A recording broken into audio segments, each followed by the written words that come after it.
عليكم ورحمة الله وبركاته. الحمد لله نحمده ونستعينه ونستغفره ونؤمن به ونتوكل عليه ونعوذ بالله من شرور أنفسنا ومن سيئات أعمالنا. من يهده الله فلا مضل له ومن يضلله فلا هادي له ونشهد أن لا إله إلا الله وحده لا شريك له وأشهد أن محمدا عبده ورسوله الذي أرسله بالحق بشيرا ونذيرا وداعيا إلى الله بإذنه وسراجا وقمرا منيرا. فقد قال الله تعالى في كلامه المجيد وفرقانه الحميد. সকলে জবান খুলে পড়েন আউযু বিল্লাহি মিনাশ শাইতানির রাজীম। বিসমিল্লাহির রহমানির রহিম।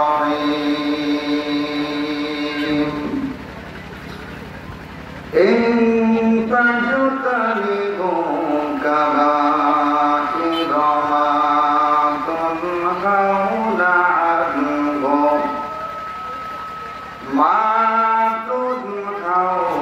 عنه نكفر عنكم سيئاتكم وندخلكم مدخلا كريما. وقال النبي صلى الله عليه وسلم الكبائر الإشراك بالله وعقوق الوالدين وقتل الناس وشهادة الزور. أو كما قال عليه الصلاة والسلام إن الله وملائكته يصلون على النبي يا أيها الذين آمنوا صلوا عليه وسلموا تسليما. اللهم صل على سيدنا مولانا محمد وعلى آل سيدنا. আসমান জমিন তারকারাজি 18,000 মাখলুকাত প্রভুর নামের তাসবিহ পড়েন, দরুদ পড়েন দিবারাত। আল্লাহুম্মা সাল্লি আলা সাইয়্যিদিনা মাওলানা মুহাম্মাদ ওয়া আলা আলি সাইয়্যিদিনা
শুনবো ইনশাআল্লাহ, নাকি বলেন?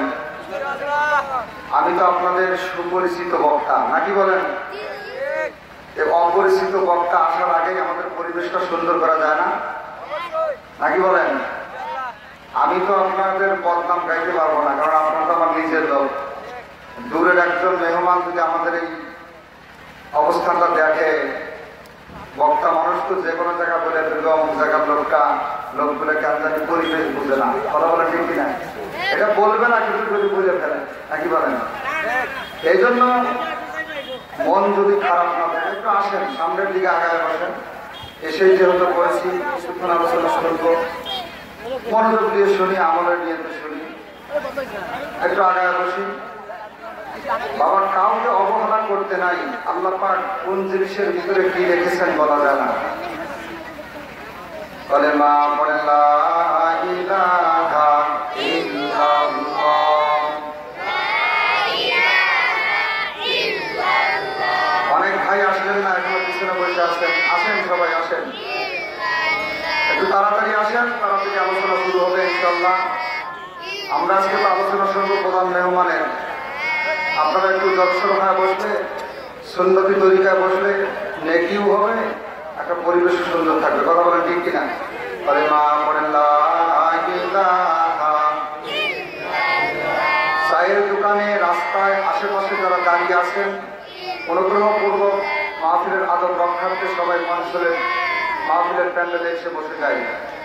সকলকে অনুরোধ করা হচ্ছে, আশেপাশে যারা দাঁড়িয়ে আছেন সকলেই একটু মাহফিলের আদব রক্ষার্থে, কোরআনের মহব্বতে, নবীর মহব্বতে এই মজলিসের মধ্যে বসার চেষ্টা করি ইনশাআল্লাহ। তাহলে মা পড়েন লা ইলাহা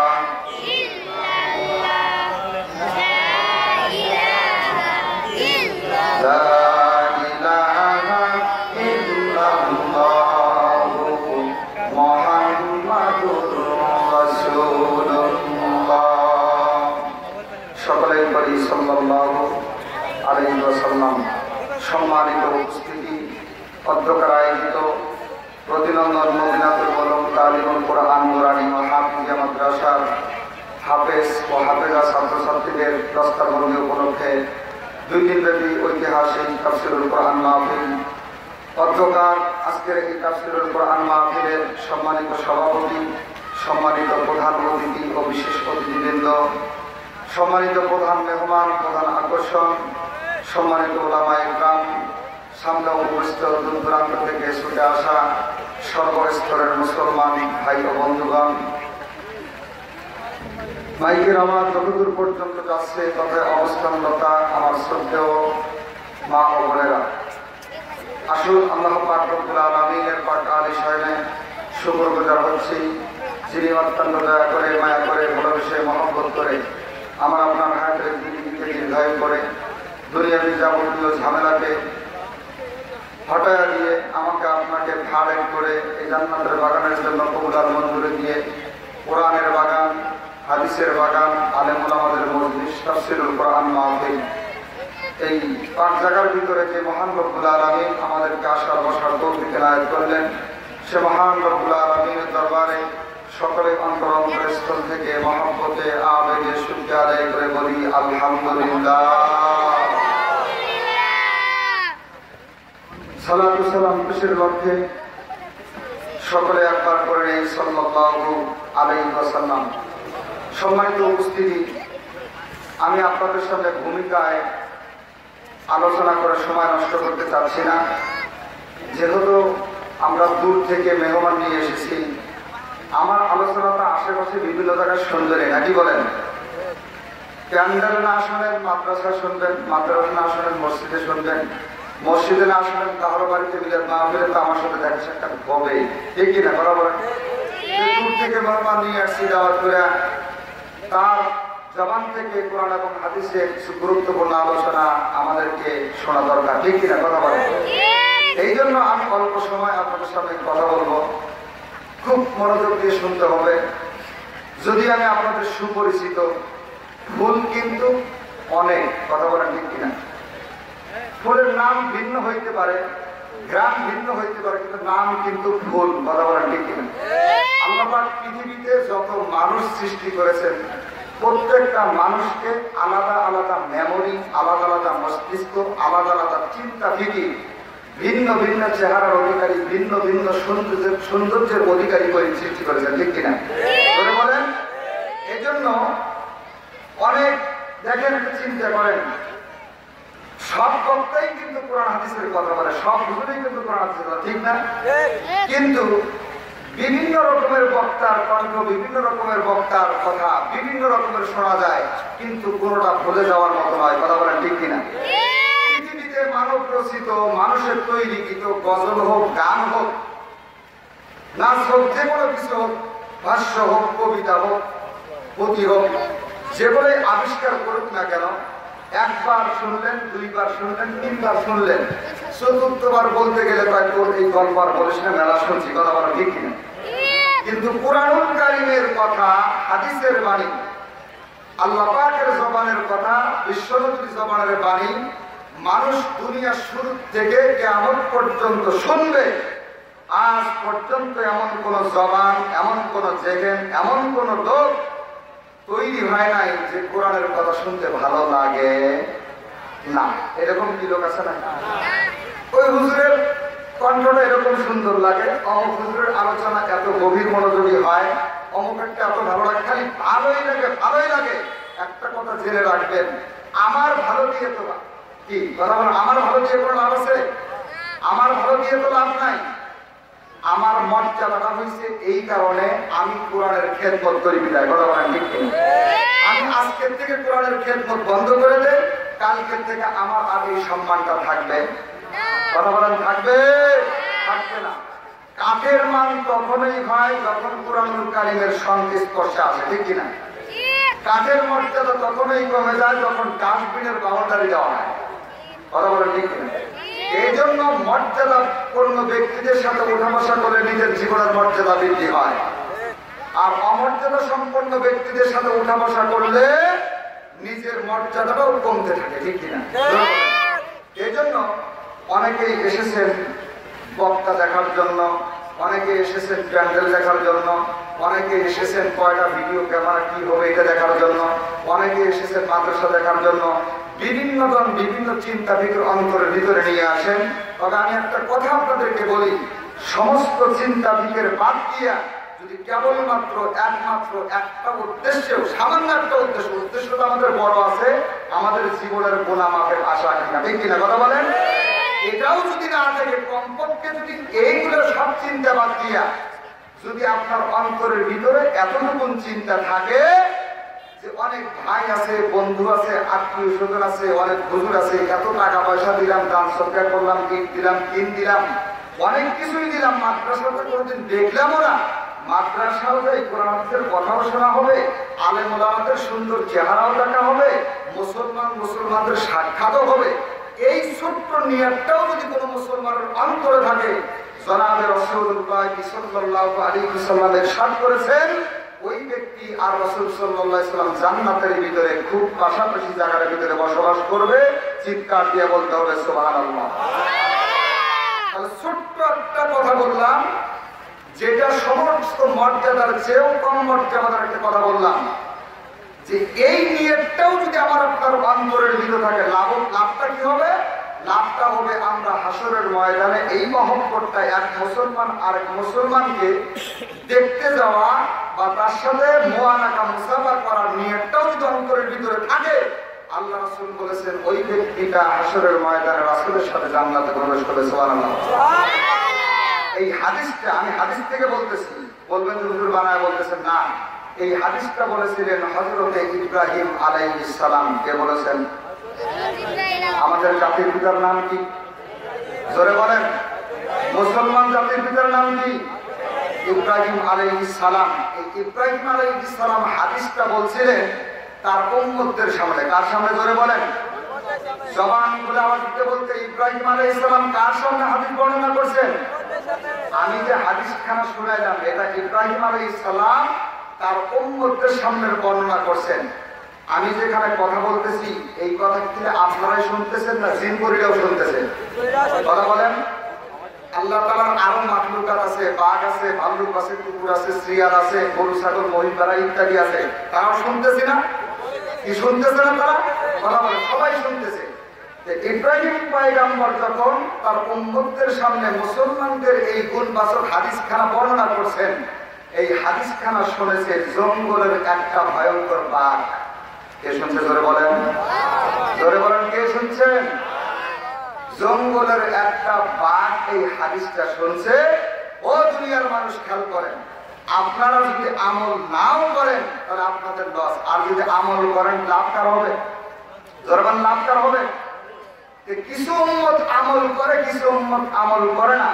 কিন্তু জঙ্গলের যেই বাঘটা হযরত ইব্রাহিম আলাইহিস সালামের কাছ থেকে হাদিসখানা শুনছেন যে এক মুসলমান আরেক মুসলমানের সাক্ষাতে গেলে হাসরের ময়দানে আল্লাহর নবীর সাথে জান্নাতে যাবে, এই হাদিসটা একটা বাঘ শোনার পর বাঘের অন্তরের ভিতরে একটা ইচ্ছা জন্ম নিয়েছে, মানুষ যদি মানুষের সাথে সাক্ষাৎ করতে গেলে, জাতি ভাই যদি জাতি ভাইয়ের সাথে সাক্ষাৎ করতে গেলে রাসূলের কিনারে যা পৌঁছতে পারে, এক বাঘ তো আরেক বাঘের জাতি ভাই, কথা বলেন ঠিক কিনা?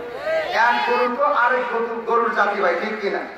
এক ছাগল তো আরেক ছাগলের জাতি ভাই, নাকি বলেন আপনারা? এই বাঘ মনে মনে সিদ্ধান্ত নিছে, মুসলমান মানুষ যদি একজন আরেকজনের সাথে সাক্ষাৎ করতে গেলে জান্নাতের অধিকারী হতে পারে, আমি ইব্রাহিম আলাইহিস সালামের জবান থেকে শোনা হাদিসখানা এই মুহূর্ত থেকে আমল করা শুরু করলাম। আমার এক দুধ ভাই আছে, সেই দুধ ভাইকে দেখা করার জন্য আমি রওনা হয়ে গেলাম। বলেন সুবহানাল্লাহ। আলোচনা খুব সুন্দর লাগবে যদি মনোযোগ দিয়ে শোনেন, আর যদি মনোযোগ দিয়ে না শোনেন তাহলে কি হবে? ভালো লাগবে না।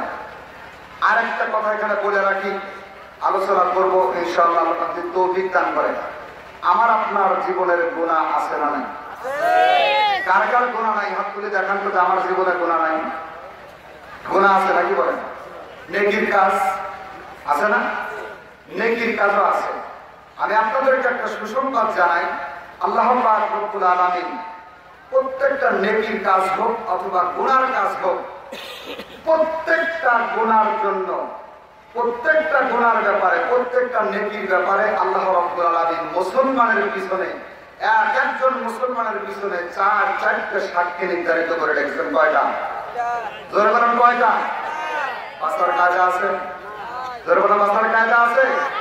আলোচনায় যদি আমি সময় যদি থাকে, কয়জন সাক্ষী কথা বললাম? কয়জন? চারজন সাক্ষী কথা বললাম। চারটে সাক্ষীর থেকে যতক্ষণ পর্যন্ত একটা নেকি অথবা একটা গুনাহ যতক্ষণ পর্যন্ত পরিষ্কার স্পষ্ট ভাষায় যতক্ষণ পর্যন্ত আপনার আমলনামা তৈরি হবে না, ততক্ষণ পর্যন্ত কোন মুসলমান আল্লাহর জান্নাতে প্রবেশ করতে মুসলমানরা খেয়াল রাখেন। তাহলে হাদিসখানা বাঘ শুনছে কার কাছে? শুনছে ইব্রাহিম আলাইহিস সালামের কাছে। এই বাঘ ধরা পড়ল গিয়া হযরতে ইয়াকুব আলাইহিস সালামের সন্তানেরা হযরত ইউসুফ আলাইহিস সালামের ভাইদের কাছে। কথা কি মজার হবে তো নাকি বলেন? ইনশাআল্লাহ বলেন। কেমন করে ধরা পড়ল? এই পৃথিবীতে একজন নবী ছিল, তার নাম হলো হযরত ইয়াকুব আলাইহিস সালাম। ইয়াকুব আলাইহিস সালামের বাবাও ছিল নবী, দাদাও ছিল নবী, পরদাদাও ছিল নবী। নবীর বেটা নবী, নবীর নাতি নবী, নবীর পুতি নবী, আবার নবীর ছেলেও নবী। সুবহানাল্লাহ কোন?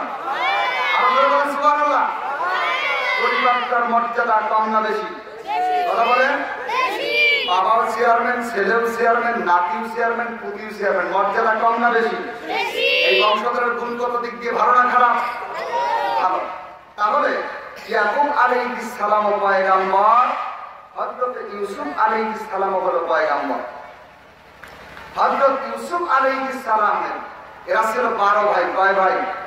ধরে বলেন, কয় ভাই? 12 ভাই। ইয়াকুব আলাইহিস সালামের 12টা পুত্র ছিল। হযরত ইয়াকুব আলাইহিস সালাম এই 12টা ছেলের মধ্যে হযরত ইউসুফ আলাইহিস সালামকে বেশি মহব্বত করতেন। আপনাদের মাঝে এই গুণটা নাই? 10টা ছেলে থাকতে একজনের প্রতি একটু মহব্বত বেশি হয়, কিছু গুণের কারণে নাকি না বদগুণের কারণে? কিছু ভালো গুণ থাকার কারণে মহব্বত বাড়ে। লম্বা ঘটনা, ইয়াকুব আলাইহিস সালাম হযরত ইউসুফ আলাইহিস সালামকে ভালোবাসতেন দুইটা কারণে। অনেকগুলোর কারণে ভালোবাসতেন, কিন্তু গুণের মধ্যে দুইটা গুণ ছিল বেশি গুণ, বড় গুণ।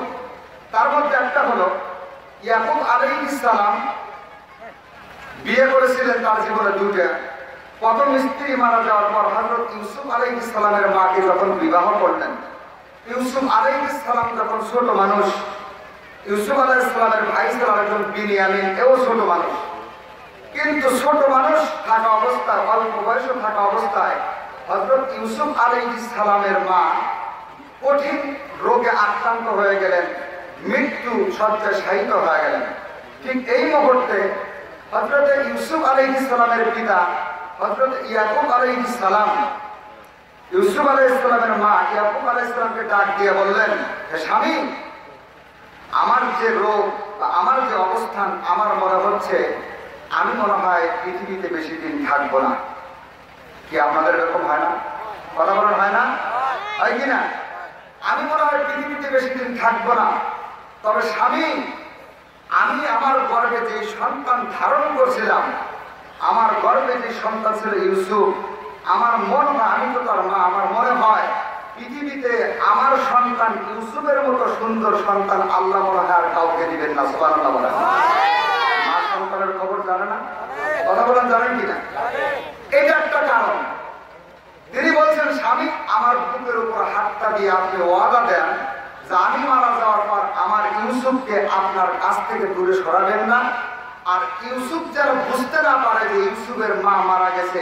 এই দুইটা আদর আপনি বাবার আদরও দিবেন, মায়ের আদরও দিবেন। আমার ইউসুফ যেন বুঝতে না পারে যে তার মা দুনিয়াতে নাই। এরকম হয় কিনা? কথা বলেন, হয় কিনা? এটা একটা কারণ। আর একটা কারণে মহব্বত করেছিল এই জন্য, গুলখোরকে চেনে, ঠিক কিনা? কথা কন। বিড়িখোরকে চেনে কিনা? গাঞ্জাখোরকে চেনে না? কথা কয় না? এক সন্ত্রাস আরেক সন্ত্রাসকে চেনে, এক হুজুর আরেক হুজুরকে চেনে কিনা? কথা বলেন।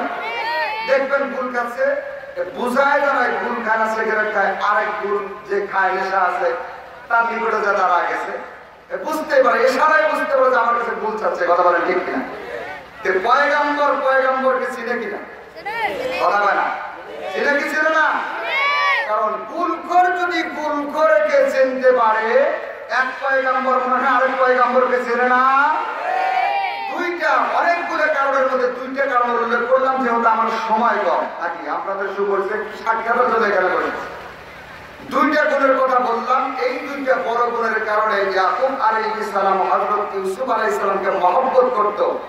কিন্তু ইউসুফকে মহব্বত করার কারণে তার যে আরো বেমাতার আরো 10টা ভাই আছে, এই 10টা ভাইয়ের মন্তরের ভিতরে হিংসা জন্মে গেল যে আমরা বড়, আমরা রুজি রোজগার করি, আমরা কামাই করি, আমরা পরিশ্রম করে বাবাকে খাওয়াই, আর আদর করার বেলায় আব্বা শুধু ইউসুফকে আদর করে। এটা তো হতে পারে না। কথা বলেন, ঠিক কিনা? 10 ভাই মিলে একটা মিটিং করলো যে ইউসুফকে আব্বুর চোখের সামনে থেকে সরায় দিতে হবে। যদি সরায় দিতে পারি তাহলে ইউসুফের আদরটা আমরা ভাগাভাগি করে নিতে পারবো, তাহলে আমাদের জন্য এটা প্লাস পয়েন্ট হবে। কথা বলেন, ঠিক কিনা? আচ্ছা, আপনারা বলেন, এই খবর আল্লাহ জানেন কিনা? জানেন কিনা? হযরত ইয়াকুব আলাইহিস সালামের কাছে ইউসুফ আলাইহিস সালামের পুত্ররা পরামর্শ করলো, 10 ভাই বসে চিন্তা করলো ইউসুফকে বাড়ির মধ্যেই হত্যা করে ফেলি। ইউসুফ আলাইহিস সালামের সবচেয়ে বড় ভাই ইয়াকুব আলাইহিস সালামের সব বড় সন্তান, যার নাম হলো ইয়াহুদা। কোন তাফসীরের কিতাবের মধ্যে লেখছে রুবেন। এই ইয়াহুদা 9 ভাইকে সিদ্ধান্ত হলো, দেখো আমরা বলেন একজন পয়গাম্বরের ছেলে, বাড়ির ভিতরে খোনাখুনি করলে এটা নবী পয়গাম্বরের বংশের জন্য অমর্যাদা হবে। কথা বলেন, ঠিক কিনা? বদনাম হবে। বিদায় দেখো, ইউসুফ আলাইহিস সালাম এখন মাসুম সন্তান, ছোট, একে হত্যা করার বা কোনো কিছুর প্রয়োজন নাই। হত্যা করাচ্ছে একে আব্বার চোখের সামনে দূরে রাখা যায়, এমনি এমনি আব্বা তার প্রতি মহব্বত করে যাবে। তখন ইউসুফকে না দেখতে পারিয়া আমাদেরকে সে মহব্বত করবে। কথা বলেন, ঠিক কিনা? এই সিদ্ধান্ত উপনীত হলো। কিন্তু সমস্যা হলো, এই 10 ভাই গিয়ে যখন ইয়াকুব আলাইহিস সালামের কাছে আবেদন করলো, আব্বা আমরা তো মাঠের মধ্যে বেড়া বকরি চড়াইতে যাই, সেখানে গিয়া দেখি অন্য বড় ভাইরা তাদের ছোট ছাটা কচি কাঁচা ছোট ভাইদেরকে, বোনদেরকে সেখানে মাঠে পায়খানে নিয়ে আসে, ফল পাকড় খাওয়ায়, দৌড় প্রতিযোগিতা করায়, অনেক বিস্কুট কিনা দেয়, অনেক আদর যত্ন করে। বিনিয়ামিন আর ইউসুফ হলো আমাদের ছোট ভাই। আমরা দরকার যেহেতু মাঠে ময়দানে যাই, আপনি বিনিয়ামিন খান। আপনি যদি ইউসুফকে আমাদের সঙ্গে দেন তাহলে আমরা ইউসুফকে নিয়ে গিয়ে দৌড় প্রতিযোগিতা করতাম, খেলাধুলা করতাম, তাকে আদর যত্ন করতাম। আচ্ছা বলেন, প্রস্তাবটা ভালো না খারাপ? অনেক ভালো না খারাপ? প্রস্তাবটা ভালো, কিন্তু এর ভিতরে আছে খারাপ লিখিত, ঠিক কিনা? এটা আল্লাহ পাক রব্বুল আলামিন হযরত ইয়াকুব আলাইহিস সালামকে ওহীর মাধ্যমে জানিয়ে দিলেন। প্রথম দিন প্রস্তাব করলেন, ইয়াকুব আলাইহিস সালাম অস্বীকার করলেন। ভাঙা ভাঙা বলতেছে, মন খারাপ করবেন? সুর তো দিব, একটু পরে দেই নাকি? কন একটু আলোচনাটা গোছাই আপনাদের মেমোরিতে ঢুকাই নাকি? চলবে তো নাকি? ইয়াকুব আলাইহিস সালামের কাছে প্রথম প্রস্তাবে ইয়াকুব আলাইহিস সালাম রাজি হলেন না। কেন রাজি হলেন না?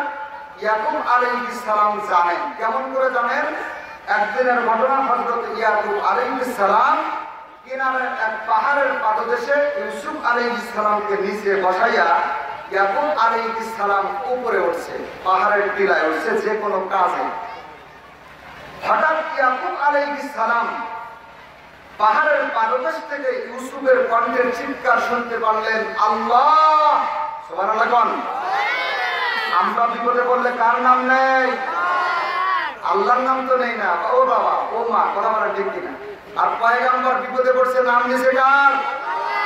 ইউসুফ আলাইহিস সালাম যখন আল্লাহু আকবার বা আল্লাহ শব্দটা ব্যবহার করছে, হযরত ইয়াকুব আলাইহিস সালামের কলিজার ভিতরে ধাক্কা লাগছে। সন্তানের বিপদ হইলে বাবা মার কলিজায় লাগে না? এই যুবক দাদা, কথা বলো, লাগে না? আর ওই মা বাবারে ভুলে যাও, কষ্ট দাও, কথা বলেন ঠিক কিনা? গভীর মনোযোগ দেন, মনোযোগ দেন। বাবা মার সেবা করবেন, খেদমত করবেন, তাদের কথা মতো চলবেন, ইনশাআল্লাহ, ইনশাআল্লাহ। ইয়াকুব আলাইহিস সালামের কর্ণের ভিতরে যখন ইউসুফ আলাইহিস সালামের শব্দ শুনে গেছে, আল্লাহ! ইয়াকুব আলাইহিস সালাম পাহাড়ের কিনারে এসে নিচের দিকে তাকায় দেখে যে ইউসুফ আলাইহিস সালামকে তরুতাজা শক্তিশালী ভয়ঙ্কর 10টা বাঘ তাকে ঘিরে করে নিয়েছে। সুবহানাল্লাহ, সুবহানাল্লাহ। 10টা ভয়ঙ্কর বাঘ ঘিরে করে নিয়েছে। ইয়াকুব আলাইহিস সালাম চিন্তা করলেন, এত উঁচু জায়গা থেকে যদি আমি জমিনের মধ্যে লাফ দিতে যাই, আমি ইয়াকুব তো মৃত্যুবরণ করবো, কথা বলেন ঠিক কিনা? ইয়াকুব আলাইহিস সালাম মানুষের উপর ভরসা না করে বাঘের থেকে পালন আছে, তিনিও পাহাড়ের পাদদেশ থেকে টিলার থেকে আল্লাহকে ডাকতে বলছে, আল্লাহ! আমার ইউসুফকে হেফাজত করো, বলেন সুবহানাল্লাহ। ইয়াকুব আলাইহিস সালাম যেই বলছে আমার ইউসুফকে হেফাজত করো আল্লাহ, সঙ্গে সঙ্গে 10টা ভয়ঙ্কর বাঘ থেকে একটা বাঘ গর্জন দিয়ে ওঠে, বাকি 9টা বাঘকে এমন আক্রমণ করছে, 9টা বাঘ ইউসুফ আলাইহিস সালামকে ছেড়ে পালিয়ে যেতে বাধ্য হয়েছে, বলেন সুবহানাল্লাহ। ভরসা করছে কার উপর? বলেন কার উপর? আল্লাহ রাব্বুল আলামিনের উপর। ইয়াকুব আলাইহিস সালামের কাছে প্রথম দিন প্রস্তাব করলেন, ইউসুফকে দিতে রাজি হলেন না। দ্বিতীয় দিন চক্রান্ত করলেন, আজকে যদি আব্বার কাছে প্রস্তাব করবো, ভাইকে আমাদের সাথে দাও, যদি আজকে না দেয় তাহলে আজকে রাত্রেই ভাইকে দুনিয়া থেকে বিদায় করে দেবো, বলেন নাউজুবিল্লাহ। মানুষ মানুষকে হত্যা করে, কথা বলেন ঠিক কিনা? হত্যা করা মহাপাপ, এটা হলো কবিরা গুনাহ। কি গুনাহ? কবিরা গুনাহ মাফ হওয়ার সম্ভাবনা আছে, কিন্তু কবিরা গুনাহ তওবা ছাড়া আল্লাহ পাক মাফ করবেন না, কথা বলেন ঠিক কিনা? ও মুসলমান, গভীর কান লাগান।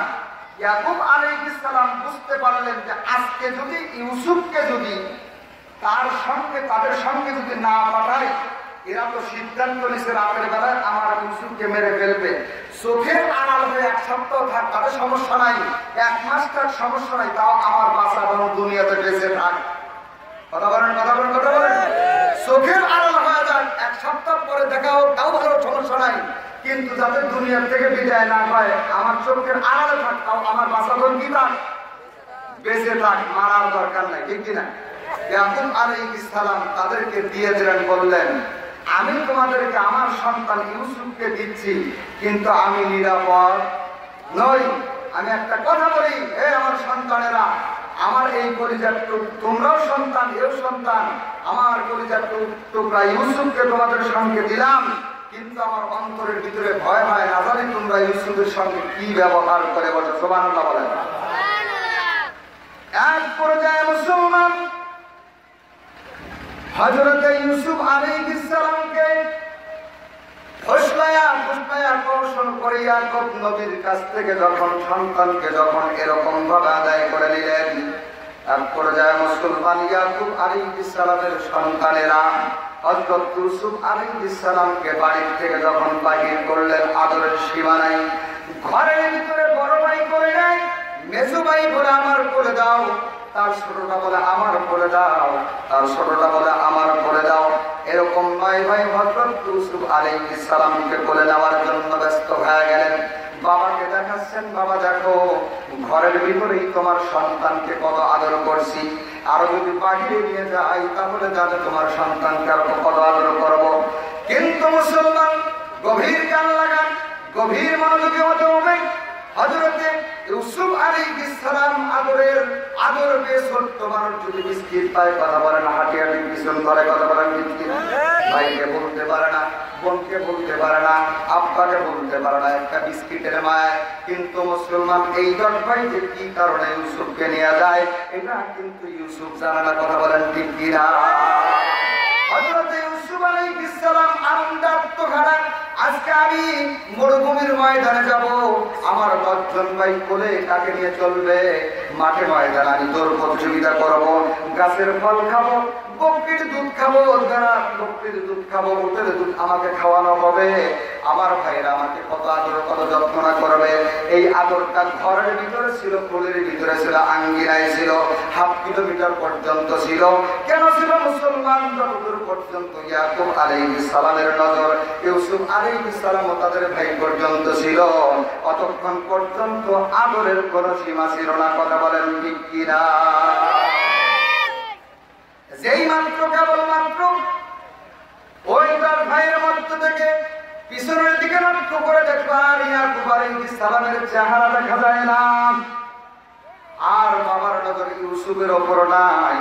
ইউসুফকে যেই ভাইটা কোলের মধ্যে নিয়েছিল, কোলের মধ্যে তো যেভাবে নিয়েছিল এর চাইতে আরো অথবা 2-4 হাত উপরের দিকে উঠাইয়া হযরত ইউসুফ আলাইহিস সালামকে জমিনের মধ্যে জোরে জোরে আছাড় মেরে দিয়েছে, বলেন নাউজুবিল্লাহ।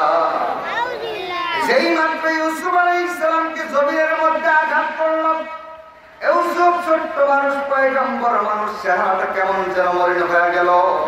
আব্বার সামনে বললা কি, ব্যবহারটা করলা কি, আর আমার আব্বার নজরের অন্তরালে আসার পরে আমার শরীরে আঘাত করলা, এটা কেমন ব্যবহার?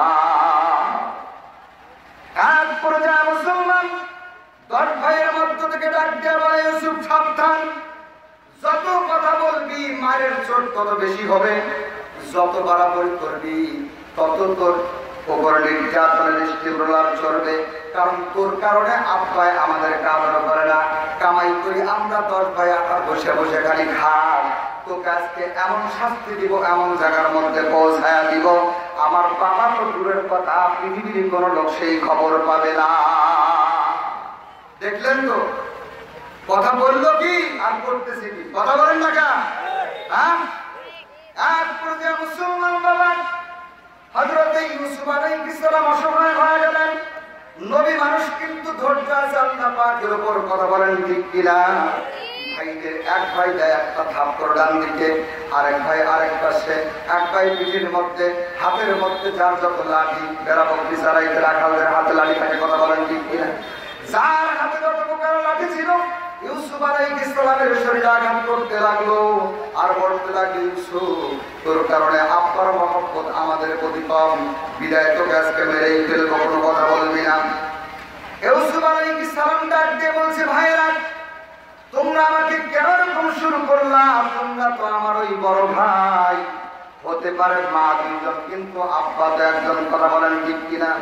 তোমরা আমাকে আব্বার কাছ থেকে নিয়ে আসলে একভাবে, কিন্তু এখন আমার সাথে ব্যবহার করতেছো আরেকভাবে। এক পর্যায়ে হযরত ইউসুফ আলাইহিস সালামকে কিনারের জঙ্গলের নিকট পর্যন্ত নিয়ে গিয়া 10 ভাই তাকে শক্ত করে হাত পাও বাঁধিয়ে এক জায়গার মধ্যে ফেলায় রেখা একটা গোপন একটা মিটিং সেখানে সংগঠিত করে এক ভাই আরেক ভাইকে বলে, চলো আমরা সবাই মিলে ইউসুফকে এখানেই কতল করে দেই। আরেক ভাই বলে, চলো না, ইউসুফকে এমন পর্যায়ে আঘাত করবো যাতে ইউসুফের জ্ঞান হারা হয়ে যায়, ইউসুফ যত জ্ঞান হয়ে এখানে পড়ে থাকে। আরেক ভাই বলে না না এরকম করা যাবে না, কারণ আমার আব্বার কাছে বলে এসেছি একভাবে, এটা হচ্ছে আরেকভাবে। কিন্তু মুসলমান কুরআনুল কারীম বলেন, মুফাসসির ইকরাম বলেন, তাফসীর কারকরা বলেন, উলামা ইকরাম বলেছেন, বাবার যদি 10 জন সন্তান থাকে, এই 10টা সন্তানের ভিতরে যে সবচেয়ে বড় সন্তান, এই সন্তানটা একটু ভারসাম্যওয়ালা হয়। কথা বলেন ঠিক কিনা? এই জন্য মানুষ বলে বড় যে গাদা সে। কথা বলেন ঠিক কিনা? অনেক জ্বালাতন করে সহ্য করতে হয়। ওই 10 ভাইয়ের মধ্যে থেকে ইয়াহুদা বলে সবচেয়ে বড়। ইয়াহুদা ডাক দিয়ে বলছে, ও আমার ভাইরা তোমরা শোনো, ইউসুফকে কতল করাও যাবে না, হত্যা করাও যাবে না, কোথায় ফেলেও রাখা যাবে না। চলো ইউসুফকে যে আঘাত পিছিয়ে দিয়ে হয়েছে আর কোন প্রকার নির্যাতনের দরকার নাই, চলো বাবার নিকটে নিয়ে যাই। বাকি ভাই বড় ভাইকে উদ্দেশ্য করে বলছে, বড় ভাই হুদিয়া হতে পারো মায়ের পেটের ভাই, তুমি যদি ইউসুফকে মারতে বাধা দাও তোমাকেও মেরে ফেলবো। জোরে বলেন নাউজুবিল্লাহ। কি এতক্ষণ যে একজনের পাবে, তুই যদি বাধা দাস তোকে মেরে ফেলবো। বড় ভাই তো অন্তরে মায়া, একজন হলো তো কোলে নিছে। কথা বলেন ঠিক কিনা? বলে নেয় নাই 2 টাকা দিয়ে একটা বিস্কিট কিনা দিছে, খবর গেছে না? কথা কত টাকা আপনারা নাই? আর করে যা মুসলমান ইয়াহুদা যে প্রস্তাবটা করলেন, ভাইদের মন মতো করো না, তারা সিদ্ধান্ত নিল। বড় ভাই চিন্তা করলো না, এদের সামনে যদি আমি বেশি বাড়াবাড়ি করি তাহলে আমাকে শুদ্ধা কতল করতে পারে। আর তাদেরকে একটা সাধারণ প্রস্তাব দিলে, শোনো তোমরা ইউসুফকে মেরে ফেলো না, এটা কসিবারের আমল নামায় এখন পর্যন্ত কোনো প্রকার গুনার দাগ বসে নাই। কারণ গুনার দাগ বসবে কিভাবে? সে তো বলে একজন পয়গাম্বর। কথা বলেন ঠিক কিনা? পয়গাম্বরদের কোনো গুনাহ নাই, পয়গাম্বরদের কোনো দোষ নাই, কোনো ভুল নাই। মহান রব্বুল আলামিন নবী রাসূলদেরকে স্বয়ং সম্পূর্ণ সুপার পাওয়ার দিয়ে তদানীন্তন সময়ে সময়ে পৃথিবীর জমিনে পাঠিয়েছিলেন। ধরে কোন সুবহানাল্লাহ।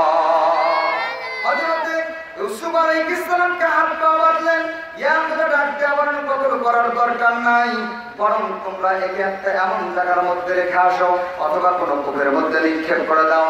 বণিকের তরুণরা যখন কোনো তারা কাফেলা নিয়ে যখন কোনো কূপের নিকটে তারা বক্তিকে পানি পান করার জন্য কূপের থেকে পানি উঠাবে, ঠিক ওই সময় যখন এই শিশুটাকে তারা পাবে, হয়তো বা তারা নিয়ে যাবে গোলাম মনে করে বিক্রি করে দিবে, হয়তো বা কেউ সন্তান বলে গ্রহণ করবে।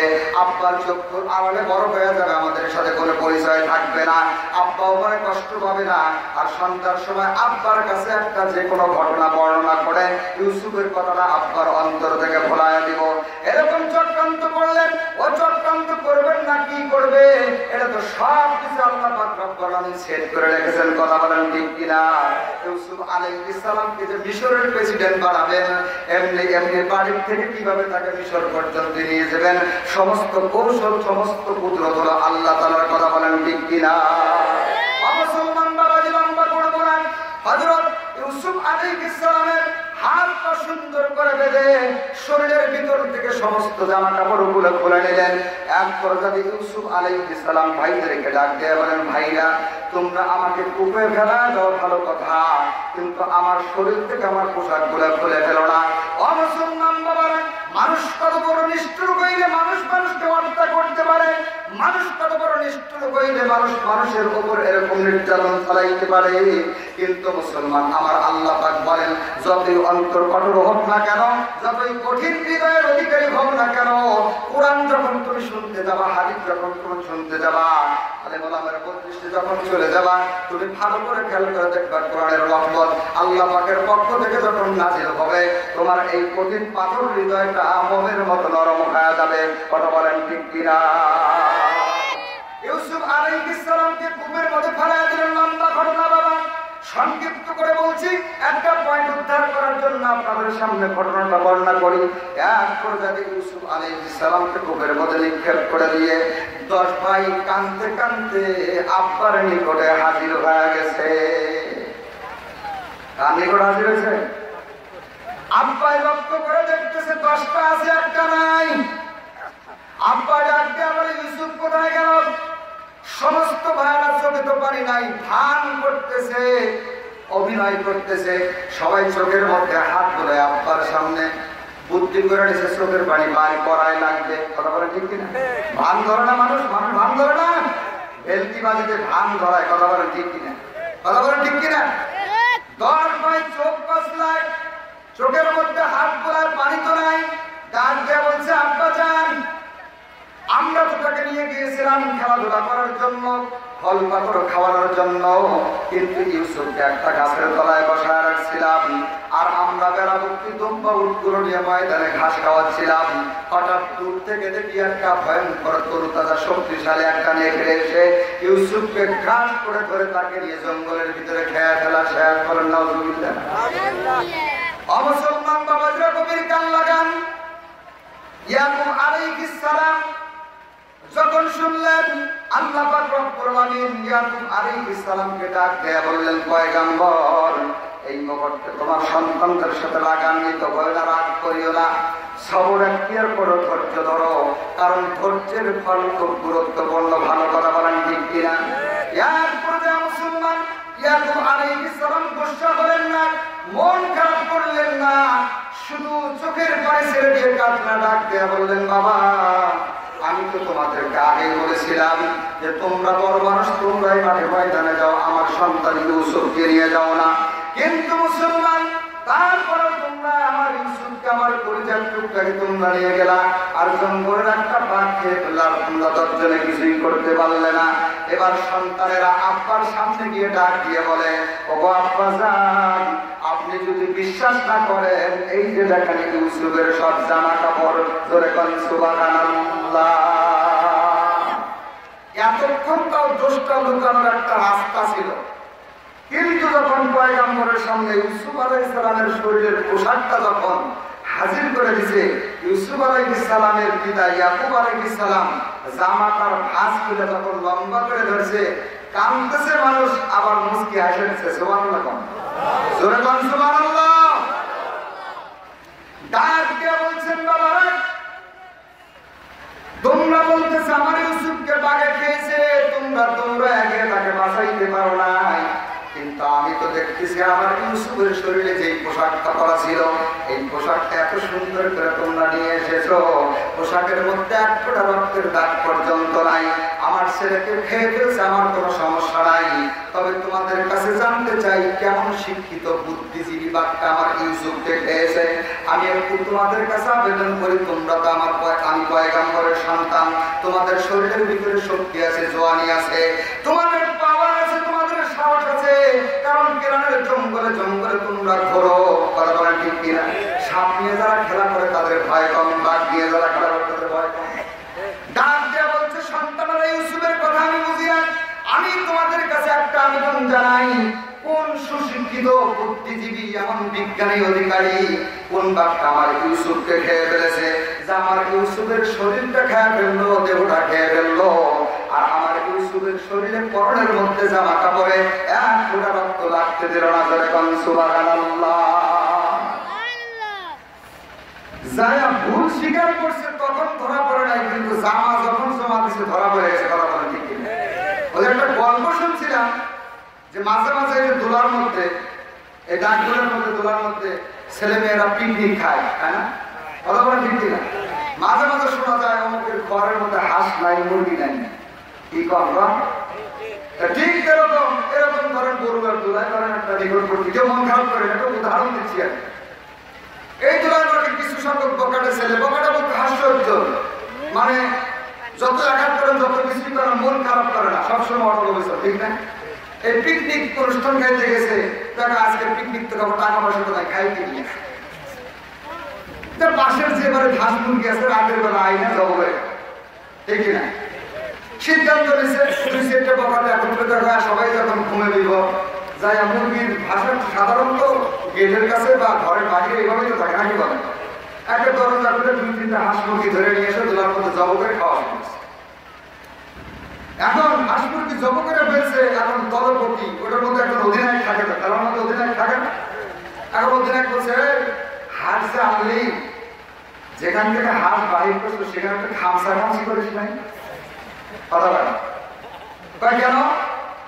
কয় খামসা খামসি না করলে তোরা যে অনুষ্ঠান যে মাইক বাজাচ্ছিস, এমনিতে এলাকার মানুষরা আরো কিন্তু সকালবেলা এসে ফোয়ারায় থেকে হাঁস নাই, লাঠি সুরা নিয়ে তোদের কাছে আসবে, যে তোরা ছাড়া কেউ নাই, ঠিক কিনা? কথা বলে তো অতএব যদি সেই দোষ থেকে বাঁচতে চাস দুইজনকে একটু খরার সামনে হাসি করে বুদ্ধিটা শিখে দুজনের কথা মতো ঠিক ঠিক কিনা বাবা, কথা বলে ঠিক না? এখন দুইজন আইসে যেই কেবল হাসের খোয়ার সামনে গিয়ে আস্তে আস্তে করবে, বাড়ির প্রেসিডেন্ট মহিলা তো জাগ্রত হয়ে গেছে, কে তাড়াতাড়ি দরজাটা খুলে না দেখা খালি দৌড়ায় পিকনিকের প্যান্ডেলের দিকে। কোথায় দৌড়া? আচ্ছা আপনারাই বলেন, যখন হাঁস চুরি করে নিয়ে গেছে তখন ধরা বসছে, যখন খামসা খামসি করতে আসছে তখনই কি করে গেল? ইয়াকুব আলাইহিস সালামের সন্তানেরা যখন আব্বার কাছে বলছে তোমার সন্তানকে আমরা গাছের কিনারায় বসায় রাখছিলাম খেলাধুলা করার জন্য, আমরা দূরে গিয়েছিলাম, বলছিলাম এখান থেকে কোথাও যাও না, এরকম করে বাঘ আছে, কিন্তু তোমার সন্তান সেই কথাটা আসলে জঙ্গলে প্রবেশ করছে, আমরা দূর থেকে দেখি বাঘে তাকে আক্রমণ করছে, আমরা আসার আগেই বাঘটাকে ফেলেছি। এটাই ইয়াকুব আলাইহিস সালাম বিশ্বাস করলেও করেছে, না করলেও করেছে, যেই এতক্ষণ পর্যন্ত সন্দেহ করে নাই, কিন্তু যখন ইউসুফ আলাইহিস সালামের শরীরের জামাটা যখন আব্বার সামনে হাজির করে দিয়েছে, ইয়াকুব আলাইহিস সালাম তখন সন্দেহ করছে যে আমার ছেলেকে জঙ্গলের বাঘ খাইতে পারে, খাইতে পারে। পয়গম্বরের বিশ্বাস আছে না নাই? কারণ পয়গম্বরের দেহ মশা মাছির জন্য হালাল না হারাম? ধরে বলেন হালাল না হারাম? মাটি কোন পয়গম্বর, কোন আল্লাহর ওলি, কোরআন প্রেমিক, রাসূল প্রেমিক এমন আছে তাদের লাশ তো দূরের কথা, কাপড়ের কাপড় পর্যন্ত ভক্ষণ করা পর্যন্ত সম্ভব। ঠিক না কথা বলে? ইয়াকুব আলাইহিস সালাম মুস্কি হাসি দিয়ে বলছে, বাবা আমার ইউসুফকে বাঘে খাইছে মেনে নিলাম, তোমাদের কাছে একটা আবেদন, তোমরা তো 10 জন খুব সাহসী, খুব তরুতাজা, শক্তিশালী, কারণ তোমরা পয়গম্বর সন্তান, যে কোনো মুহূর্তে তোমাদের পক্ষে বা বিপক্ষে আমি আল্লাহর কাছে আবেদন করলে সাথে সাথে সেটা গ্রহণযোগ্য হয়ে যায়, বিদায় আমি তোমাদেরকে অনুমোদন দিলাম এবং তোমাদের কাছে একটা আবেদন করলাম, যেই বিজ্ঞান, যেই বুদ্ধিজীবী, যেই সুশিক্ষিত, সুচরিত্র আমার ইউসুফের খাইছে ঠিক আছে, কিন্তু কাপড়টা যেন সুন্দর করে ভাঁজ করে রাখা দিছে, ওই বাঘটাকে একটু আমার দরবারে নিয়ে আসতে পারবা? আচ্ছা বিপদে পড়ছে কিনা? মুসলমান বলো বিপদে পড়ছে কিনা? এক পর্যায়ে মুসলমান হযরত ইয়াকুব আলাইহিস সালাম দিলের ভিতরে ব্যথা, কিন্তু ব্যথা তো সন্তানদের সামনে প্রকাশ করা যাবে না, কারণ ব্যথা প্রকাশ করলে আর একটা মা হারা সন্তান আছে, ছোট কথা বলেন ঠিক কিনা, তার উপর নির্যাতনা আসতে পারে। এই জন্য সন্তানদের কাছে কৌশল করে মুস্কি হেসে যে ডাক দিয়ে বলছে, সন্তানেরা তোমরাও আমার সন্তান, ইউসুফ আমার সন্তান, ইউসুফ চলে গেছে, আমার মনে দুঃখ নাই, তোমরা তো আসো, কথা বলেন ঠিক কিনা।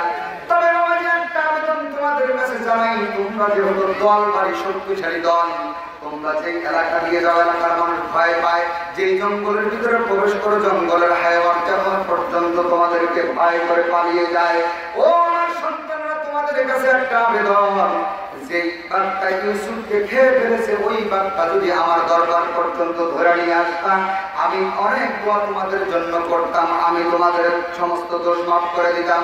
এরপরে যে মুসলমান ইয়াকুব আলাইহিস সালামের সন্তানেরা 10 জন বাবার সামনে থেকে গভীর রজনীতে একটা গোপন কামরার ভিতরে প্রবেশ করে, ইয়াকুব ডাক দিয়ে বলছে, ও ভাইরা তোমরা শুনে রেখো, আমি বলেছিলাম ইউসুফের উপর এরকম নির্যাতন চালাও না, ইউসুফকে এভাবে কুয়াতে ফেলে দাও না, আমার আব্বা পয়গম্বর না জানি কখন আব্বার প্রতি আসমান থেকে ওহী নাযিল হয়ে যায়, কথা বলেন ঠিক কিনা। কখন জানি আব্বার উপর ওহী নাযিল হয়ে যায়, আব্বা কখন জানি মন খারাপ করে আমার জন্য বদদোয়া করে বসে, কারণ আল্লাহ পাক বলছেন পয়গম্বররা যখন যে অবস্থায় যেই দোয়া করবে আমি আল্লাহ পাক সঙ্গে সঙ্গে কবুল করে নেই। যেরকম সুবহানাল্লাহ শেখে মাসুকে রামজিস কেরামান কাতিবিন রাগাম খবর নিস চিৎকার দিয়ে বলেন মারহাবা। আল্লাহর সাথে যার যোগাযোগ বেশি হয়, মহব্বত বেশি হয়, গোপনে এমন কথাবার্তা মাওলার সাথে লেনদেন হয়, কিরামান কাতিবিন ফেরেশতারা পর্যন্ত সেটার খবর রাখে না, কথা বলেন ঠিক কিনা।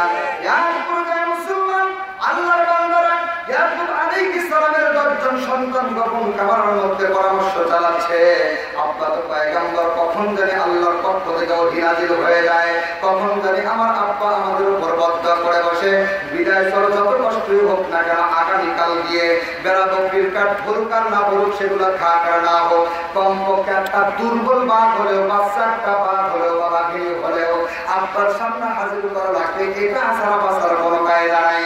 ধরে কান সুবহানাল্লাহ। মুসলমান বাবাজিরা, গভীর কান্নাকাটি গভীর হযরত ইয়াকুব আলাইহিস সালামের 10 সন্তানেরা সকালবেলা উঠে কেনারের জঙ্গলের দিকে রওনা হয়ে গেল। খাওয়া নাই, দাওয়া নাই, আনন্দ নাই, ফুর্তি নাই। প্রত্যেকটা মুসলমান তাদের এই 10 ভাইয়ের চেহারাটা মলিন হয়ে গেল। হায়রে, বাঘের সামনে কেউ কি এত তাড়াতাড়ি যাইতে পারে? কথা বলেন ঠিক কিনা? যতই শক্তিশালী হই না কেন, বাঘের সামনে এত তাড়াতাড়ি যাওয়া সম্ভব নাকি? এক পর্যায়ে ইয়াকুব ডাক দিয়ে বলছে, ভাইয়েরা, যদি বাঘ ধরতে গিয়ে 10 জনের একজনকে যদি খেয়েও ফেলে তাতে যায় আসে না, বাঘ কিন্তু ধরাই লাগবে, কারণ বাঘ না ধরা পর্যন্ত বাঁচার কোনো উপায় নেই। কথা বলেন ঠিক কিনা? মুসলমান বাবাজিরা, কেনার জঙ্গলে গিয়ে 10 ভাই পরামর্শ করে হাতের মধ্যে কেউ বরশি, কেউ বা চাবুক, কেউ বা এরকম হাতিয়ার নিয়ে কেনার জঙ্গলের ভিতর দিয়ে প্রবেশ করে, কিন্তু বাঘ পায় না। যদিও 2-1টা বাঘ সামনের মধ্যে দেখা যায়, কিন্তু এই বাঘ যখন একটা ভয়ঙ্কর গর্জন দেয়, 10 জন ভাই একজন ভাইয়ের সামনে আগাইতে পারে না। বড়জন ছোটজন বলে, বড়জন ভাই তুমি বড়, তুমি যাও। বড়টা ডাক দিয়ে বলে, আমি তো মারতে নিষেধ করেছিলাম, কুয়াতে ফেলাইতে নিষেধ করেছিলাম, আমি মাপো না, তোরা যা খাইলে তোদেরকে খাবে। এরকম করে হিংসা বিদ্বেষ করতে করতে সন্ধ্যা যখন ঘনিয়ে এসেছে, লম্বা করি না মুসলমান, সন্ধ্যা যখন ঘনিয়ে এসেছে, হযরত ইয়াকুব আলাইহিস সালামের এই 10 সন্তান বাঘ কোনো প্রকারই ধরতে পারলো না, কারণ বাঘকে আর সাপকে ধরা তো সহজ ব্যাপার নয়। কথা বলেন ঠিক কিনা? এরপর যা মুসলমান বাবারা, ইয়াকুব আলাইহিস সালামের সন্তানেরা 10 জনে বিকেল বেলা বসে সন্ধ্যা ঘনিয়ে আসতেছে আর চিন্তা করতে যায়, হায়রে, সারাদিন দৌড়াদৌড়ি করতে করতে শরীর ক্লান্ত হয়ে গেল, অবশ হয়ে যাচ্ছে, কিছুক্ষণের মধ্যে যদি বাসায় না ফিরি, আব্বা তো আমার এখান পর্যন্ত চলে আসবে, আর বাসায় যদি ফিরি বাঘ ছাড়া যদি আব্বার সামনে যায়, হয়তো আল্লাহ পাকের ওহী নাযিল হয়ে আমার আপনার জন্য বদদোয়া চালু করবে। কথা বলেন ঠিক কিনা? ডাক দিয়ে বলছে, ভাইরা, সন্ধ্যা হোক আর রাত হোক আর যেটাই হোক, ফজর হোক আর যেটা হোক, তাতে যায় আসে না। যতক্ষণ পর্যন্ত বাঘ আমাদের মধ্যে ধরা পড়বে না, ততক্ষণ পর্যন্ত আমরা কিনারের জঙ্গল ত্যাগ করে যাইতে পারি না। কথা বলেন ঠিক কিনা? খারাপ লাগতেছে নাকি? খারাপ লাগতেছে? খারাপ যদি না লাগে একটু সামনে আগে আসেন, জিকির করলাম ইলাহা ইল্লাল্লাহ। সবাই সবাই বিস্তারিত ফাঁকা জায়গা সুন্দর সামনে আগে ইলাহা ইল্লাল্লাহ। জোরে লা ইলাহা ইল্লাল্লাহ।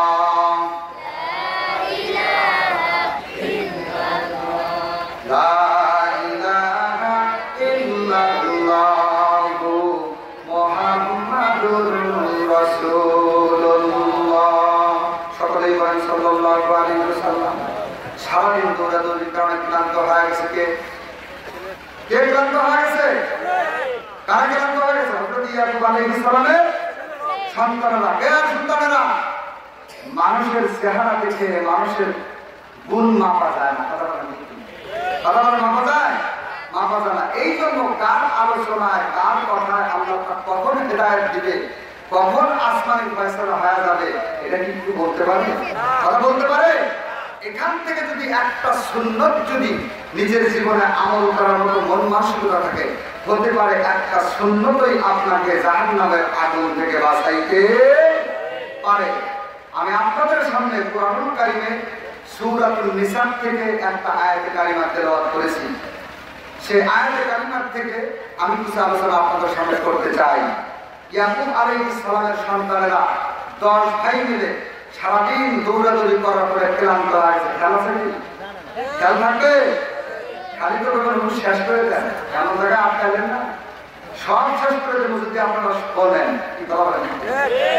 এখন আসেন, শুধু তো আলোচনা শুনলেই হবে না, আমার আপনার জীবনের কিছু দোষ আছে, দোষগুলো নিজের জীবন থেকে সরাইয়া কিছু গুণ আমাদের জীবনের মধ্যে ইয়ে করে সেট করতে হবে, কথা বলেন ঠিক সেট করা লাগবে না।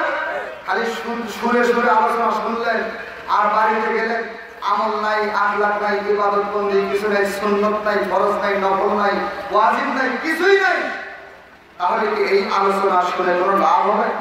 কথা বলেন লাভ হবে? আমি যে আয়াতে কারিমা আপনাদের সামনে তেলাওয়াত করেছি, আল্লাহ পাক রব্বুল আলামিন বলেন, ইন তাজতানিবু কাবাইরা মা তুনহাউনা আনহু নুকাফির আনকুম সাইয়্যাতিকুম ওয়া নুদখিলকুম মুদখালান কারীমা। চিন্তা করে আল্লাহু আকবার। সুর দিয়ে বললাম না দেখে আল্লাহু আকবার বানাই, তাই না? শোনেন, সবসময় সুরের পাগল হওয়া যাবে না। এ মুসলমান, সবসময় সুরের পাগল হওয়া যাবে না। সুর দেওয়া লাগবে সবসময়। কিছু কিছু সময় রাগেও কথা শোনা লাগবে, কিছু কিছু সময় নরম মেজাজেও কথা বলা লাগবে। মুসলমানের অবস্থা সবসময় এক থাকবে না, সবসময় এক থাকবে না। কারণ মুসলমান কাফেরদের সামনে হবে সত্য, ঠিক না? কথা বলেন, কাফেরদের সামনে হবে গর্জন থাকবে, যাতে মুসলমানের গর্জন শুনে কাফের নাস্তিকরা ভীত সন্ত্রস্ত হয়। আর মুসলমানদের সামনে থাকবে নরম মেজাজ, ঠান্ডা মেজাজ, কথা বলেন ঠিক কিনা?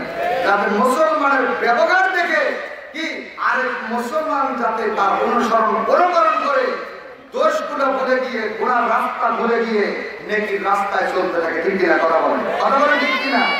এই আয়াতে কারিমা আল্লাহ রাব্বুল আলামিন বলেছেন যে যেই ব্যক্তি আল্লাহ পাক রব্বুল আলামিনের এমন কিছু নিষেধ রয়েছে, ওই নিষেধগুলো যদি কোনো বান্দা বান্দি মেনে নিতে পারে, আমার এমন কিছু হালকা নিষেধ আছে, বড় নিষেধটা মেনে নেওয়ার কারণে ছোট নিষেধগুলো আল্লাহ পাক অনায়াসে এমনি হিসাব বাদ দিয়ে মাফ করে দেবেন। সুবহানাল্লাহ। সেই জিনিস দুটোকে আপনাদের সামনে বলবো, কথা বলেন। আপনাদের কাছে জানতে চাই, আমি শুরুতেই বলেছিলাম প্রত্যেকটা মানুষের প্রত্যেকটা গুনার ব্যাপারে সাক্ষী থাকবে কয়জন? মুসলমান জবান করে বলে কয়জন?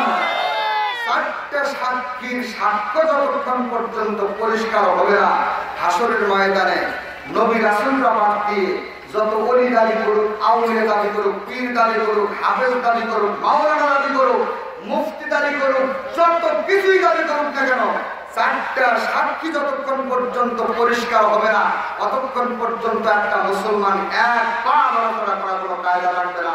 মুসলমান বলেন ঠিক কিনা? ঠিক খেয়াল করো। তাহলে কয়টা সাক্ষী? প্রত্যেকটা গুনার ব্যাপারে কয়টা সাক্ষী থাকবে? 4টা সাক্ষী থাকবে। তার এখন হলো গুনাহ হলো 2 প্রকার। মুসলমান বলেন কয় প্রকার? 2 প্রকার। প্রতিদিন তো আপনারা এই মাদ্রাসা ময়দানে আসেন না, প্রতিদিন আসেন। আর এতগুলো লোকের বাড়ি তো আপনারা এই হুজুর গিয়ে তো আলো আসতে পারবে না। আজকে যখন এখানে আসছেন, মনের কিছু কথা তো বলবো আপনাদের কাছে, ঠিক না? এই মাদ্রাসাটা কার? কথা বলেন। মাদ্রাসাটা হলো আপনাদের আমার, কথা বলেন ঠিক না? ঠিক না? এই মাদ্রাসাটা সবার, টাকা চাবো না, বলে না কোন লাইনে টাকা চাবো না। মাদ্রাসাটা সবার, এখানে টাকা দেন, পয়সা দেন, ধান দেন, চাউল দেন, যখন যেটা হুজুর আছে তখন সেটা দেন। মাঝে মাঝে সেখানে খবর নেওয়া দরকার না, খবর নেওয়া দরকার না। আপনারা তো আসতে চান না, এই বছরে 2টা দিন আপনাদেরকে পাওয়া যায়, তাও তো কত টান। ঈশান নামাজের আগে যাবো না, প্রধান বক্তা আগে আসুন, তারপরে গিয়ে বসি। আরে বাবা শোনেন, আপনার সংসারের খবর যদি আপনি না নেন, সংসার একদিন নষ্ট হয়ে যাওয়ার সম্ভাবনা আছে। ঠিক কিনা? এই মাদ্রাসা আপনার, এখানে টাকা পয়সা তো সবকিছুই দেন, কিন্তু একটা জিনিসের অভাব এখন আছে, যেটা হলো আপনার পরিবার টুকরা সন্তান দিতে আপনারা রাজি নন। টাকা ঠিকই দিচ্ছেন, ধান ঠিকই দিচ্ছেন, কিন্তু মনটা কি চায় না যে একটা সন্তান হাফেজ বানাই? মন চায় না? মনটা কি চায় না যে আমি একটা হাফেজের বাবা হই, আমি একজন আলেমের বাবা হই, আমি একজন ওলির বাবা হই, আমি একজন বক্তা সাহেবের বাবা হই? অমুসলমান একজন বক্তা তো প্রতিদিন হাজার হাজার মানুষকে সামনে নিয়ে আখির মুনাজাতে সর্বপ্রথম তার পিতা মাতার জন্য দোয়া করে, কথা বলে ঠিক কিনা? এরপর তামাম পৃথিবীর মানুষের জন্য দোয়া করে। আপনার সন্তান যদি হাফেজ হয়, 5 ওয়াক্ত নামাজ পড়ে পড়ে যখন বলবে রব্বির হামহুমা কামা রাব্বায়ানি সগীরা, 3 ব্যক্তির দোয়া আল্লাহ পাক ফেরত দেন না। মুসাফিরের দোয়া, বাবা মার দোয়া, আর মাজলুমের দোয়া, কথা বলেন ঠিক কিনা? বাবা মা সন্তানের জন্য দোয়া, সন্তান বাবা মার জন্য দোয়া। এই তিন ব্যক্তির তো আল্লাহ পাক কখনো ফেরত দেন না। এই জন্য খালি টাকা দিলেই হবে না, পয়সা দিলেই হবে না, নিজের পরিচয় টুকটা ছেলে এবং মেয়েদেরকে দিয়া কোরআনের বিদ্যায় বিদ্যান বানাইয়া এরপর মুসলমানিত্ব অর্জন করে কবরে যাইতে হবে। অন্যথায় আল্লাহর সামনে যদি দাঁড়ায় যান, আল্লাহ পাক যদি প্রশ্ন করে কোরআনকে ভালোবেসেছো বুঝছি, কোরআনের রাস্তায় টাকা দিয়েছো বুঝছি, কোরআনের রাস্তায় কোরআন শিক্ষা দিয়ে বুঝছি, তাফসীরুল কোরআন মাহফিলে উপস্থিত সব ঠিক আছে, কিন্তু তুমি তোমার পরিচয় সন্তানকে কি কারণে কোরআনের শিক্ষা দাও নাই, এটার জবাবকে আজকে এখান থেকে পাও উঠাবা। অন্যথায় তুমি যত বড় আমলওয়ালা হও না কেন, যত টাকাওয়ালা হও না কেন, যত বুদ্ধিজীবী হও না কেন, যত ক্ষমতাধর হও না কেন, এক পা ওঠানোর কোনো কায়দা। কারণ এই জন্য কথাটা বললাম, আল্লাহ পাক বলছেন, আল্লাহ পাক বলছেন যে প্রত্যেকটা নর এবং নারীর জন্য কুরআনুল কারীমের হাফেজ হওয়া ফরজ নয়, আলেম হওয়া ফরজ নয়, মুফতি হওয়া ফরজ নয়, এরকম মুফাসসির হওয়া ওয়াজিব নয়, কিন্তু কুরআনুল কারীমের বিদ্যা ফরজিয়াত প্রত্যেকটা নর এবং নারী, বৃদ্ধ হোক, যুবক হোক, যুবতী হোক, কচি হোক, কাঁচা হোক, প্রত্যেকটা মুসলমানের জন্য এটাকে শিক্ষা করা ফরজ আইন। এই কথা বলছি, ফরজ আইন। এই ফরজ আইন যে মাদ্রাসায় পড়ানো হয়, ফরজ আইন যে প্রতিষ্ঠানে শিক্ষা দেওয়া হয়, এর গুরুত্ব তোমার মেমোরিতে ঢুকলো না, এর উপকরণ তোমার মেমোরিতে কাজ করলো না, তোমার অন্তরের ভিতরে ঢোকা দিচ্ছে কিন্ডারগার্টেন পড়াবো, বড় শিক্ষিত বানাবো, এফআরসিএস এর অধিকারী তৈরি করবো, এমবিবিএস ডাক্তার বানাবো, মাস্টার বানাবো, ইঞ্জিনিয়ার বানাবো, কিন্তু মুসলমান কোরআনের বিদ্যায় বিদ্যান ব্যক্তি শুধু হাসরের ময়দানে নয়, শুধু হাসরের ময়দানে নয়, দুনিয়াতেও আপনাকে মৃত্যুর সময় আল্লাহ পাকের কাছে আবেদন করে মৃত্যুর কষ্ট থেকে হারেক রাখার মতো ক্ষমতা কোরআনুল কারীম লাগে। কথা বলেন ঠিক কিনা? এমন বললাম নাকি? মিথ্যা কথা বললাম? আল্লাহ পাক নিজেই বলেন, আল্লাহ পাকের হাবিব নিজেই বলেন, মুমূর্ষু ব্যক্তির নিকটে কোরআনুল কারীম তেলাওয়াত করো, বেশি বেশি সূরা ইয়াসিন পাঠ করতে থাকো, বেশি বেশি সূরা ইখলাস পাঠ করতে থাকো, বেশি বেশি কালেমা তাইয়্যিবা পাঠ করতে থাকো। কারণ কোরআনের আওয়াজ যতদূর পর্যন্ত যাবে অতদূর পর্যন্ত শয়তান আসতে পারবে না। আর শয়তান যদি আপনার নিকটে আসতে না পারে, পকেট মার যদি আপনার কাছে না আসতে পারে, পকেট মারার সম্ভাবনা আছে। যুবক কথা বলো, যদি আপনার বাড়ির কাছে যদি ভেদ করে ঢুকতেই না পারে, আপনার ঘরে ঢুকবে কখন? আর শয়তান যখন আপনাকে ধোঁকা দিতে পারবে না, আপনি অবশ্যই এটা বিশ্বাস থাকেন যে আপনি অবশ্যই ঈমানে হালতে দুনিয়া থেকে বিদায় হওয়ার আশা অন্তরে আছে। ঠিক আছে তো কথা? মুসলমান তাহলে গোনা কয় প্রকার? কয় প্রকার? একটা হলো সগীরা, একটা হলো কবিরা, একটা হলো বড়, একটা হলো ছোট। সেই আল্লাহ পাক বলেন, যদি কোনো ব্যক্তি বড় কবিরা গুনাহগুলো, যদি কবিরা গুনাহ থেকে যদি হেফাজত থাকতে পারে, বেঁচে থাকতে পারে, আল্লাহ পাক বলেন, তাহলে আমি ছোট ছোট সগীরা গুনাহগুলো আমি আল্লাহ পাক রব্বুল আলামিন ওই বড় গুনাহ থেকে বেঁচে থাকার যে কষ্টটা, এর বিনিময়ে আমি ছোট ছোট সগীরা গুনাহগুলো আমি আল্লাহ পাক দয়া করে মায়া করে ইবাদত বন্দেগীর বদৌলতে তোমাদেরকে মাফ করে দেব। জোরে বলেন সুবহানাল্লাহ, জোরে বলেন আলহামদুলিল্লাহ, জোরে বলেন আল্লাহু আকবার। মুসলমান শুনে খুশি হলেন না? বেজার হলেন? বলেন খুশি হলেন না? বেজার হলেন? তাহলে গুনাহ হলো তিন প্রকার। কয় প্রকার? সগীরা এবং কবিরা। এখন কবিরা গুনাহ কত প্রকার ও কি কি জানা লাগবে না? কথা বল না কেন? দুই প্রকার জানেন। এখন কি কি কবিরা গুনাহ? মাদ্রাসায় দান করা কবিরা গুনাহ নাকি? মসজিদে গিয়ে নামাজ পড়া কবিরা গুনাহ? টুপি মাথায় দেওয়া কবিরা গুনাহ? দাড়ি রাখা কবিরা গুনাহ? না দাড়ি শেষা কবিরা গুনাহ? কথা বল। দাড়ি কাটা কবিরা গুনাহ না দাড়ি রাখা কবিরা গুনাহ? ও মুসলমান, মিথ্যা কথা কি কবিরা গুনাহ না ভালো কাজ? কথা বলেন। মিথ্যা কথা বলা কবিরা গুনাহ, সত্য কথা বলা কবিরা গুনাহ। সমাজে মিথ্যা কথা কয় না না কয়? কথা বলেন। শিরক, আল্লাহ ছাড়া আল্লাহর কাজ বলে কেউ করতে পারে, বলেন নাউজুবিল্লাহ। এই ধরনের বলাটা কবিরা গুনাহ না আল্লাহর উপর ভরসা করা কবিরা গুনাহ? তাহলে আমাদের মাঝে এই কবিরা গুনার গুণগুলো আছে না নাই? কবিরা গুনার শক্তি আছে না নাই? ওই আল্লাহ পাক বলেন, যারা দুনিয়ার জমিনে কবিরা গুনাহগুলোর থেকে বেঁচে থাকতে পারবে, হেফাজতে থাকতে পারে, আমি আল্লাহ পাক রব্বুল আলামিন ঘোষণা দিচ্ছি, কবিরা গুনাহ থেকে হেফাজত বেঁচে থাকার বদৌলতে আমি আল্লাহ পাক দয়া করে মায়া করে মহব্বত করে ভালোবেসে ওই কষ্টটার বিনিময়ে ছোট ছাটা কবিরা গুনাহগুলো আমি আল্লাহ পাক মাফ করে দেব। ধরে বলেন সুবহানাল্লাহ। করা মিথ্যা কথা একটা কবিরা গোনা, ঠিক কিনা ধরে বলেন? আজকে দেখেন মিথ্যাবাদীর সাথে আমার লেনদেন হচ্ছে, মিথ্যাবাদীর সাথে আমার ব্যবসা হচ্ছে, মিথ্যাবাদীর সাথে আমাদের খাওয়া চলা হচ্ছে, মিথ্যাবাদীর সাথে অনেক কিছুই হচ্ছে। আমি আপনাদের কাছে প্রশ্ন করতে চাই, আমার আপনার এলাকার আশেপাশে মন্দির আছে না নাই? মন্দিরে যারা মূর্তি বানায় সেজদা দেয়, এরা মুশরিক না মুসলমান? জোরে বলে না, দুই একজন করে সবাই জবান করে বলেন, তারা মুশরিক না মুসলমান? মুশরিক। কেন মুশরিক? তারা আল্লাহর সমকক্ষ তৈরি করে তার কাছে আবেদন নিবেদন জানায়, এইটাও সেইটাও। আসলে কি তারা দিতে পারে? কথা বলেন, দিতে পারে? দিতে পারে না। এখন আসেন, তারা মুশরিক। কেন মুশরিক? কবিরা গুনাহে লিপ্ত, ঠিক কিনা কথা বলেন? কেন মুশরিক হইলে? আল্লাহর সমান সমকক্ষ মনে করার কারণে তারা মুশরিক হয়ে গেছে। আর এটা হলো কবিরা গুনাহ। কবিরা গুনার কারণে তারা হলো মুশরিক, হিন্দু, বৌদ্ধ, খ্রিস্টান, নাস্তিক। সম্মানিত কোরআন পড়তে নাকি আপনারা কি বলেন? সবাই একটু তাকবীর দিতে পারবেন না? নারায়ে তাকবীর, আল্লাহু আকবার, নারায়ে তাকবীর, আল্লাহু আকবার। প্রধান বক্তার আগমন, শুভেচ্ছা স্বাগতম। প্রতিনন্দন মাদ্রাসার পক্ষ থেকে শুভেচ্ছা, নারায়ে তাকবীর, আল্লাহু আকবার। সম্মানিত উপস্থিতি, আমার আলোচনা আমি এখানে শেষ করছি। আসসালামু আলাইকুম ওয়া রাহমাতুল্লাহি ওয়া বারাকাতুহু।